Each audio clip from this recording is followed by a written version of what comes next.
मत्स्य माधव की महिमा, समुद्र में मार्जन आदि की विधि, अष्टाक्षर मंत्र की महत्ता, स्नान, तर्पण विधि तथा भगवान की पूजा का वर्णन।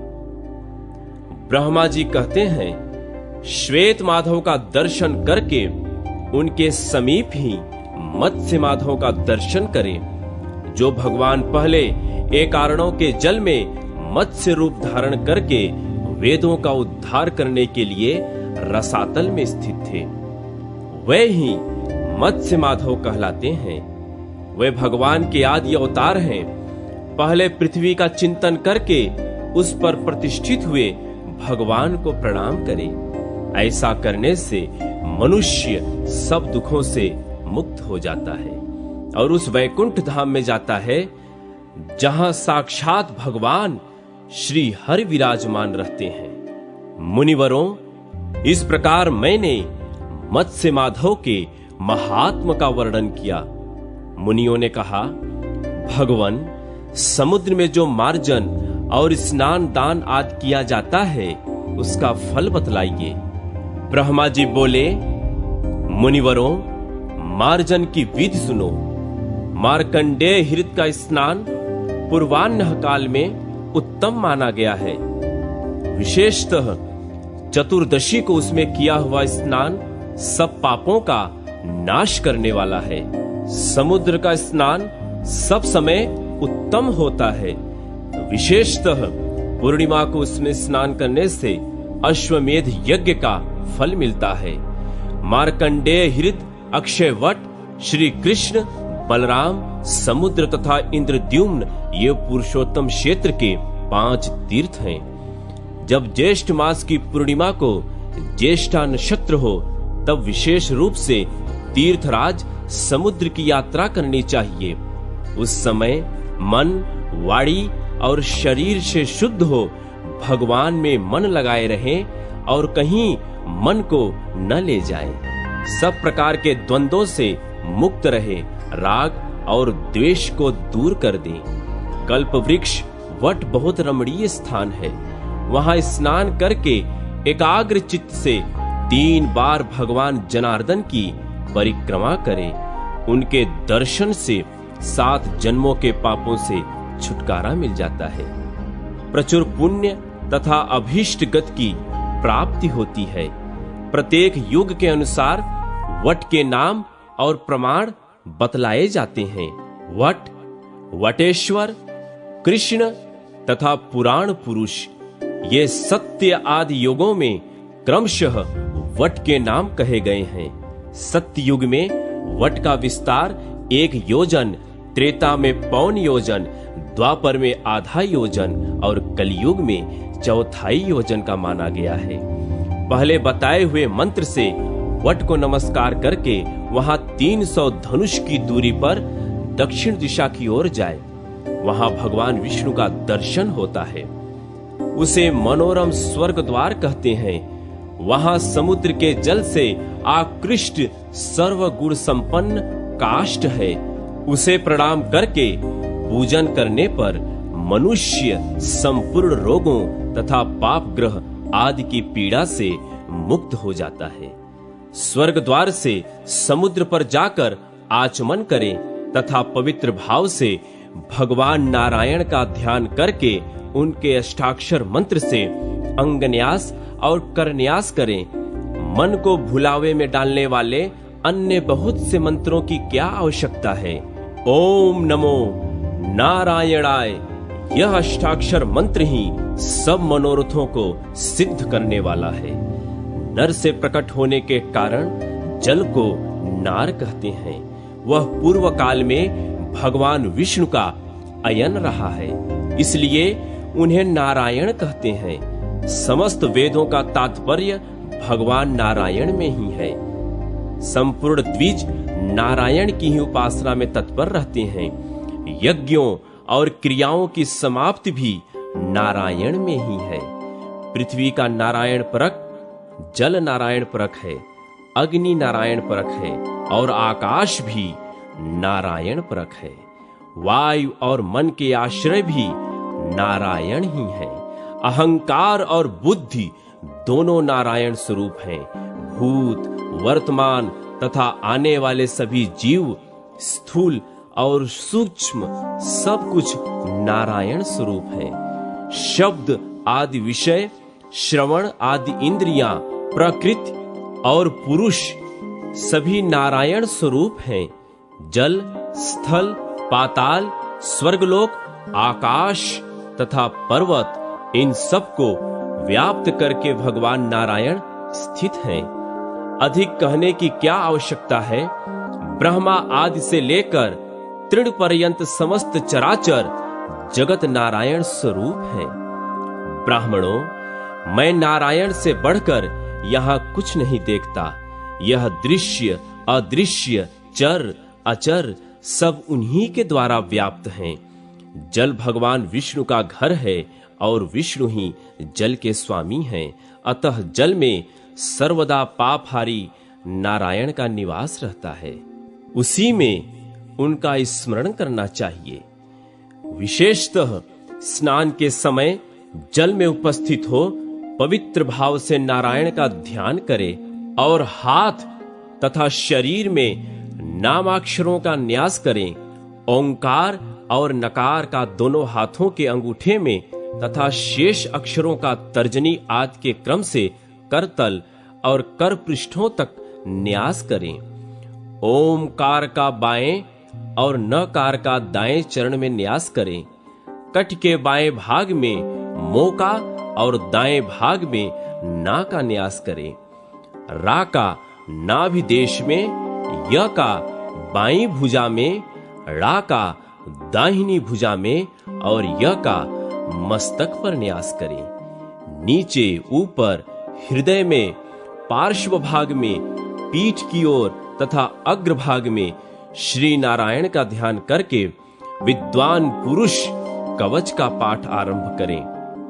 पूर्व में गोविंद, दक्षिण में मधुसूदन, पश्चिम की ओर श्रीधर, उत्तर में केशव, अग्निकोण में विष्णु, नैऋत्य में अविनाशी माधव, वायव्य में ऋषिकेश, ईशान में वामन, नीचे वाराह और ऊपर भगवान त्रिविक्रम मेरी रक्षा करें। इस प्रकार कवच का पाठ करके निम्नांकित मंत्रों का उच्चारण करें। त्वमग्नि द्विपदाम नाथ रेतोताह कामदीपनः प्रधानः सर्वभूतानां जीवानां प्रभुरभ्यः अमृतस्यारणस्त्वं हि देवयोनिरपाम पते वृजनम हर में सरोम तीर्थराज नमस्तुते। नाथ, आप अग्नि हैं। मनुष्य आदि सब जीवों के वीर्य का आधान और काम का दीपन करने वाले हैं। संपूर्ण भूतों में प्रधान हैं तथा जीवों के अविनाशी प्रभु हैं। समुद्र, आप अमृत की उत्पत्ति के स्थान तथा देवताओं की योनि हैं। तीर्थराज, आप मेरे सब पाप हर लें। आपको नमस्कार है। इस प्रकार विधिवत उच्चारण करके स्नान करना चाहिए, अन्यथा वह स्नान उत्तम नहीं माना जाता। वैदिक मंत्रों से अभिषेक और मार्जन करके जल में डुबकी लगा 3 बार अघमर्षण मंत्र का जप करें। जैसे अश्वमेध यज्ञ सब पापों को दूर करने वाला है, वैसे ही अघमर्षण सूक्त सब पापों का नाशक है। स्नान के पश्चात जल से निकलकर 2 निर्मल वस्त्र धारण करें। फिर प्राणायाम, आचमन एवं संध्योपासन करके ऊपर की ओर फूल और जल डालकर सूर्योपस्थान करें। उस समय अपनी दोनों भुजाएं ऊपर की ओर उठाए रखें। तदनंतर गायत्री मंत्र का 108 बार जप करें। गायत्री के अतिरिक्त सूर्य देवता संबंधी अन्य मंत्रों का भी एकाग्र चित्त से खड़ा हो जप करें। फिर सूर्य की प्रदक्षिणा और उन्हें नमस्कार करके पूर्वाभिमुख बैठकर स्वाध्याय करें। उसके बाद देवता और ऋषियों का तर्पण करके दिव्य मनुष्यों और पीतरों का तर्पण करें। मंत्रवेत्ता पुरुष को चाहिए कि चित्त को एकाग्र करके तिल मिश्रित जल के द्वारा नाम गोत्रोच्चारण पूर्वक पितरों की तृप्ति करें। पहले देवताओं का तर्पण करने के पश्चात ही द्विज पितरों के तर्पण का अधिकारी होता है। श्राद्ध और हवन के समय एक हाथ से सब वस्तुएं अर्पित करें, परंतु तर्पण में दोनों हाथों का उपयोग करना चाहिए। यही सदा की विधि है। बाएं और दाएं हाथ की सम्मिलित अंजलि से नाम गोत्र के साथ तृप्यताम बोलकर मौन भाव से जल दे। अपने अंगों में स्थित तिल के द्वारा देवताओं और पितरों का तर्पण न करे। वैसे तिलों के साथ दिया हुआ जल रुधिर के तुल्य होता है, उसे देने वाला पाप का भागी होता है। मुनिवरों, यदि दाता जल में स्थित होकर पृथ्वी पर जल दे तो वह व्यर्थ होता है, किसी के पास नहीं पहुंचता। जो मनुष्य स्थल में खड़ा होकर जल में जल देता है, उसका दिया हुआ जल भी पितरों को नहीं मिलता, व्यर्थ जाता है। अतः जल में कदाप पितरों को जल न दे, बल्कि वहां से निकलकर पवित्र देश में जल द्वारा तर्पण करना चाहिए। न जल में, न पात्र में, न कुपित होकर और न ही एक हाथ से जल दे।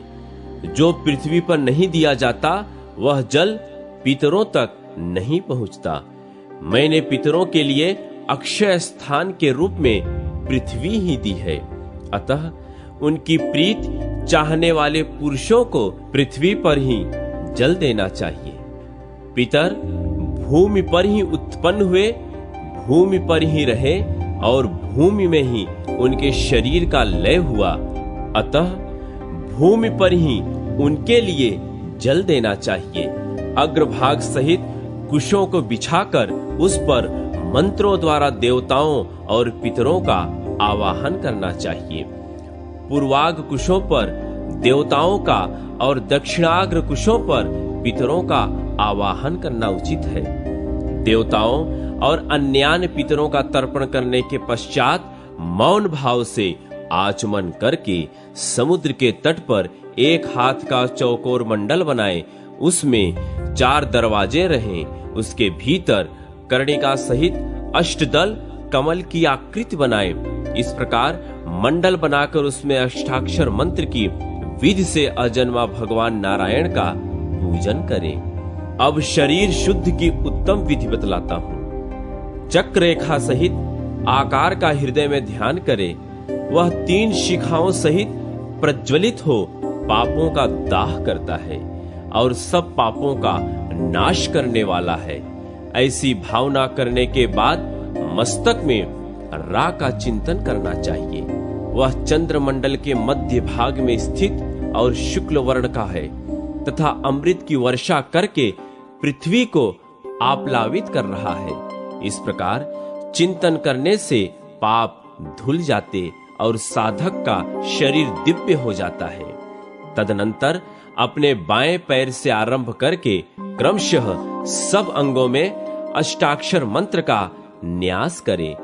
वैष्णव पंचांग न्यास तथा चतुर्व्यूह न्यास भी करें। साधक को मूल मंत्र के द्वारा कर शुद्ध भी करनी चाहिए। इसकी विधि यों है। दोनों हाथों की 8 अंगुलियों में अंगूठों द्वारा एक एक अक्षर का न्यास करना चाहिए। पहले बाएं हाथ में, फिर दाएं हाथ में ओमकार सहित शुक्ल वर्णा पृथ्वी का बाएं पैर में न्यास करें। नकार का वर्ण श्याम और देवता शंभु है, उसका न्यास दक्षिण पैर में है। मोकार को काल स्वरूप माना गया है, इसका न्यास कट के वाम भाग में होता है। नाकार सर्वबीज स्वरूप है, उसकी स्थिति कट के दक्षिण भाग में है। राकार का तेज स्वरूप बताया गया है, उसका स्थान नाभि प्रदेश में होता है। यकार का देवता वायु है, उसका न्यास बाएं कंधे में है। ड़ाकार को सर्वव्यापी समझना चाहिए, उसकी स्थिति दाएं कंधे में है। यकार की स्थिति सिर में है, जहां संपूर्ण लोग प्रतिष्ठित हैं। तात्पर्य यह है कि यकार का न्यास मस्तक में करना चाहिए। वैष्णव पंचांग न्यास। ओम विष्णुवे नमः शिरः, ओम ज्वलनाय नमः शिखा, ओम विष्णुवे नमः कवचम, ओम विष्णुवे नमः स्फुरणम दिशो बंधाय, ओम हुम फट अस्त्रम। चतुर्व्यूहन्यास। ओम शिरसि शुक्लो वासुदेव इति, ओम आम ललाटे रक्तः संकर्षणो गरत्तुमान वहिंस्तेज आदित्य इति, ओम आम ग्रीवायाम पीतः प्रद्युम्नो वायुमेघ इति, ओम आम हृदये कृष्णो निरुद्धः सर्वशक्ति समन्वित इति। इस प्रकार अपने आत्मा का चतुर्व्यूह रूप से चिंतन करके कार्य आरंभ करें। मेरे आगे भगवान विष्णु और पीछे केशव हैं। दक्षिण भाग में गोविंद और वाम भाग में मधुसूदन हैं। ऊपर वैकुंठ और नीचे वाराह हैं। बीच की संपूर्ण दिशाओं में माधव हैं। चलते, खड़े होते, जागते अथवा सोते समय भगवान नरसिंह मेरी रक्षा करते हैं। मैं वासुदेव स्वरूप हूँ। इस प्रकार विष्णुमय होकर पूजन आरंभ करें। अपने शरीर की भांति भगवान के विग्रह में भी संपूर्ण तत्वों का न्यास करें। प्रणव का उच्चारण करके शरीर पर जल के छींटे दें। ओम फट का उच्चारण सब विघ्नों का निवारण करने वाला और शुभ माना गया है। वहां सूर्य, चंद्रमा, अग्नि, वायु और आकाश मंडल का चिंतन करें। कमल के मध्य भाग में विष्णु का न्यास करें। फिर हृदय में ज्योति स्वरूप ओंकार का चिंतन करके कमल की कर्णिका में ज्योति स्वरूप सनातन विष्णु की स्थापना करें। फिर क्रमशः प्रत्येक दल में अष्टाक्षर मंत्र के एक एक अक्षर का न्यास करें। एक एक अक्षर के द्वारा तथा समस्त मंत्र के द्वारा भी पूजन करना अत्यंत उत्तम माना गया है। सनातन परमात्मा विष्णु का द्वादशाक्षर मंत्र से पूजन करें। इसके बाद भगवान का पहले हृदय में ध्यान करके बाहर कर्णिका में भी उनकी भावना करें। उनके ध्यान का स्वरूप इस प्रकार है। भगवान की चार भुजाएं हैं। वे महान सत्वमय हैं। कोटि कोटि सूर्यों के समान उनके श्री अंगों की प्रभा है और वे महायोग स्वरूप, ज्योति स्वरूप एवं सनातन हैं। इसके बाद मन ही मन भगवान का स्मरण करते हुए मंत्रोच्चारण पूर्वक उनका आवाहन आदि करें। आवाहन मंत्र। मीन रूपो वराहश्च नरसिंहोथ वामनः, आयातु देवी वरदो मम नारायणो ग्रतः। ओम नमो नारायणाय नमः। मीन वराह, नरसिंह एवं वामन अवतारधारी वरदायक देवता भगवान नारायण मेरे सम्मुख पधारे।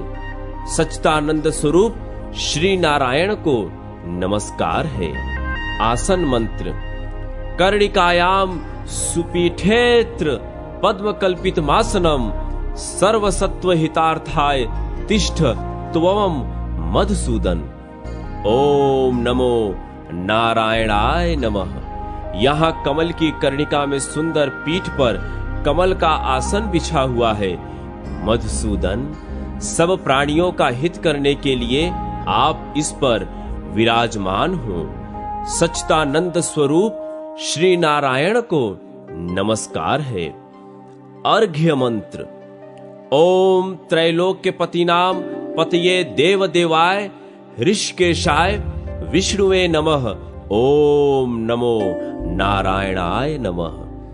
त्रिभुवन पतियों के भी पति, देवताओं के भी देवता, इंद्रियों के स्वामी भगवान विष्णु को नमस्कार है। सच्चिदानंद स्वरूप श्री नारायण को नमस्कार है। पाद्य मंत्र। ओम पाद्यम पाद्योर्देव पद्म नाम सनातन विष्णु कमल पत्राक्ष ग्रहाण मधुसूदन। ओम नमो नारायणाय नमः। देव पद्मनाम सनातन विष्णु कमल नयन मधुसूदन, आपके चरणों में यह पाद्य समर्पित है, आप इसे स्वीकार करें। सच्चिदानंद स्वरूप श्री नारायण को नमस्कार है। मधुपर्क मंत्र। मधुपर्कम महादेव ब्रह्मा देह कल्पितम तव मया निवेदितम भक्त्या गृहाण पुरुषोत्तम। ओम नमो नारायणाय नमः। महादेव पुरुषोत्तम ब्रह्मा आदि देवताओं ने आपके लिए जिसकी व्यवस्था की थी, वही मधुपर्क मैं भक्ति पूर्वक आपको निवेदन करता हूँ, कृपया स्वीकार कीजिए। सच्चिदानंद स्वरूप श्री नारायण को नमस्कार है। आचमनीय मंत्र। मंदाकिन्याः सितम वारि सर्व पापहरम शिवम गृहणाचमनीयम त्वं मया भक्त्या निवेदितम। ओम नमो नारायणाय नमः। भगवान, मैंने गंगा जी का स्वच्छ जल, जो सब पापों को दूर करने वाला तथा कल्याणमय है, आचमन के लिए भक्ति पूर्वक आपको अर्पित किया है, कृपया ग्रहण कीजिए। सच्चिदानंद स्वरूप श्री नारायण को नमस्कार है।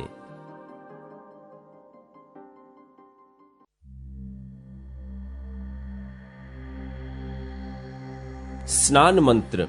त्वमापः पृथ्वी चैव ज्योतिस्त्वम वायुरेव च लोकेश वृत्तमांत्रेण वारिणा स्नाप्यहम्यहम्। ओम नमो नारायणाय नमः। लोकेश्वर, आप ही जल, पृथ्वी तथा अग्नि और वायु रूप हैं। मैं जीवन रूप जल के द्वारा आपको स्नान करता हूँ। सच्चिदानंद स्वरूप श्री नारायण को नमस्कार है। वस्त्र मंत्र। देव तत्व समायुक्त यज्ञ वर्ण समन्वित स्वर्ण वर्ण प्रभे देव वाससी तव केशव। ओम नमो नारायणाय नमः। देव तत्व समायुक्त यज्ञ वर्ण समन्वित केशव, मैं सुनहरे रंग के 2 वस्त्र आपकी सेवा में समर्पित करता हूँ। सच्चिदानंद स्वरूप श्री नारायण को नमस्कार है। विलेपन मंत्र। शरीरम ते न जानाम चेष्टाम चैव न केशव मया निवेदितो गंधः प्रतिगृह्य विलप्यताम। ओम नमो नारायणाय नमः। केशव, मुझे आपके शरीर और चेष्टा का ज्ञान नहीं है। मैंने जो यह गंध, रोली, चंदन आदि निवेदन किया है, इसे लेकर अपने अंग में लगा लें। सच्चिदानंद स्वरूप श्री नारायण को नमस्कार है। यज्ञोपवीत मंत्र। ऋग्युजः साम मंत्रेण त्रिवतम पद्मयोनिना सावित्री ग्रंथ संयुक्त मुपवितम तरवापये। ओम नमो नारायणाय नमः। भगवान, ब्रह्मा जी ने ऋक, यजुः और सामवेद के मंत्रों से जिसको त्रिवृत बनाया है, वह सावित्री ग्रंथ से युक्त यज्ञोपवीत मैं आपकी सेवा में अर्पित करता हूँ। सच्चिदानंद स्वरूप श्री नारायण को नमस्कार है। अलंकार मंत्र। दिव्य रत्न समायुक्त वहीन भानु समप्रभ गात्राणि तव शोभंतु सालंकारिणी माधव। ओम नमो नारायणाय नमः। अग्नि और सूर्य के समान प्रभाव वाले दिव्य रत्न विभूषित माधव, इन अलंकारों को धारण करके आपके श्री अंग सुशोभित हों। सच्चिदानंद स्वरूप श्री नारायण को नमस्कार है। ओम नमः यह अष्टाक्षर मंत्र के प्रत्येक अक्षर के साथ लगाकर पृथक पृथक पूजा करें अथवा समस्त मूल मंत्र का एक ही साथ उच्चारण करके पूजन करें। धूप मंत्र। वनस्पति रसो दिव्यो गंधाढ्य सुरभश्चिते मया निवेदितो भक्त्या धूपोयम प्रतिगृह्यताम।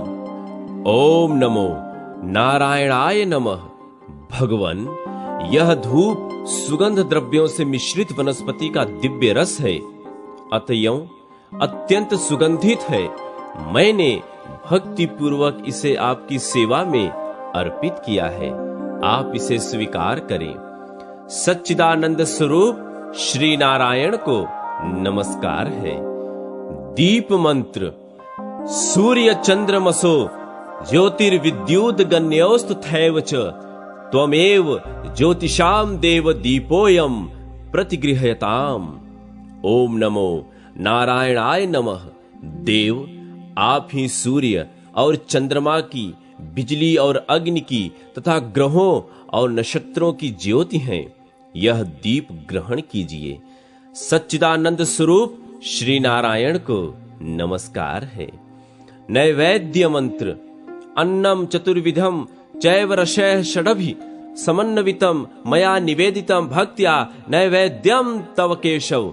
ओम नमो नारायणाय नमः। केशव, मैंने 6 रसों से युक्त 4 प्रकार का अन्न आपको भक्ति पूर्वक समर्पित किया है, आप यह नैवेद्य ग्रहण करें। सच्चिदानंद स्वरूप श्री नारायण को नमस्कार है। पूर्वोक्त अष्टदल कमल के पूर्व दल में वासुदेव का, दक्षिण दल में संकर्षण का, पश्चिम दल में पद्युम्न का, उत्तर दल में अनिरुद्ध का, अग्निकोण वाले दल में वाराह का, नैऋत्य कोण में नरसिंह का, वायव्य कोण में माधव का तथा ईशान्य में भगवान त्रिविक्रम का न्यास करें। फिर अष्टाक्षर देव के सम्मुख गरुण की स्थापना करें। भगवान के वाम भाग में चक्र और दक्षिण भाग में शंख की स्थापना करें। इसी प्रकार उनके दक्षिण भाग में महागदा कौमोद की और वाम भाग में श्रांग नामक धनुष को स्थापित करें। दक्षिण भाग में 2 दिव्य तरकस और वाम भाग में खड़क का न्यास करें। दक्षिण भाग में श्रीदेवी और वाम भाग में पुष्टि देवी की स्थापना करें। भगवान के सामने वनमाला, श्रीवत्स और कौस्तुभ रखें। फिर पूर्व आदि 4 दिशाओं में हृदय आदि का न्यास करें। कोण में देव देव विष्णु के अस्त्र का न्यास करें। पूर्व आदि 8 दिशाओं में तथा ऊपर और नीचे तांत्रिक मंत्रों से क्रमशः इंद्र, अग्नि, यम, निरुद्ध, वरुण, वायु, कुबेर, ईशान, अनंत तथा ब्रह्मा जी का पूजन करें। इस प्रकार मंडल में स्थित देवेश्वर जनार्दन का पूजन करके मनुष्य निश्चय ही मनोवांछित भोगों को प्राप्त करता है। इसी विधि से पूजित मंडलस्थ भगवान जनार्दन का जो दर्शन करता है वह भी अविनाशी विष्णु में प्रवेश करता है। जिसने उपर्युक्त विधि से एक बार भी श्री केशव का पूजन किया है वह जन्म, मृत्यु और जरा अवस्था को लांघकर भगवान विष्णु के पद को प्राप्त होता है। नमः सहित ओमकार जिसके आदि में और नमः जिसके अंत में है वह ओम नमो नारायणाय नमः, यह तेजस्वी मंत्र संपूर्ण तत्वों का मंत्र कहलाता है। इस विधि से प्रत्येक को गंध, पुष्प आदि वस्तुएं क्रमशः निवेदन करनी चाहिए। इसी तरह क्रमशः 8 मुद्राएं बांधकर दिखाए। फिर मंत्रवेत्ता पुरुष ओम नमो नारायणाय इस मूल मंत्र का 108 या 28 अथवा 8 बार जप करें। किसी कामना के लिए जप करना हो तो इसके लिए शास्त्रों में जितना बताया गया है उतनी ही संख्या में जप करें, अथवा निष्काम भाव से जितना हो सके उतना एकाग्र चित्त से जाप करें।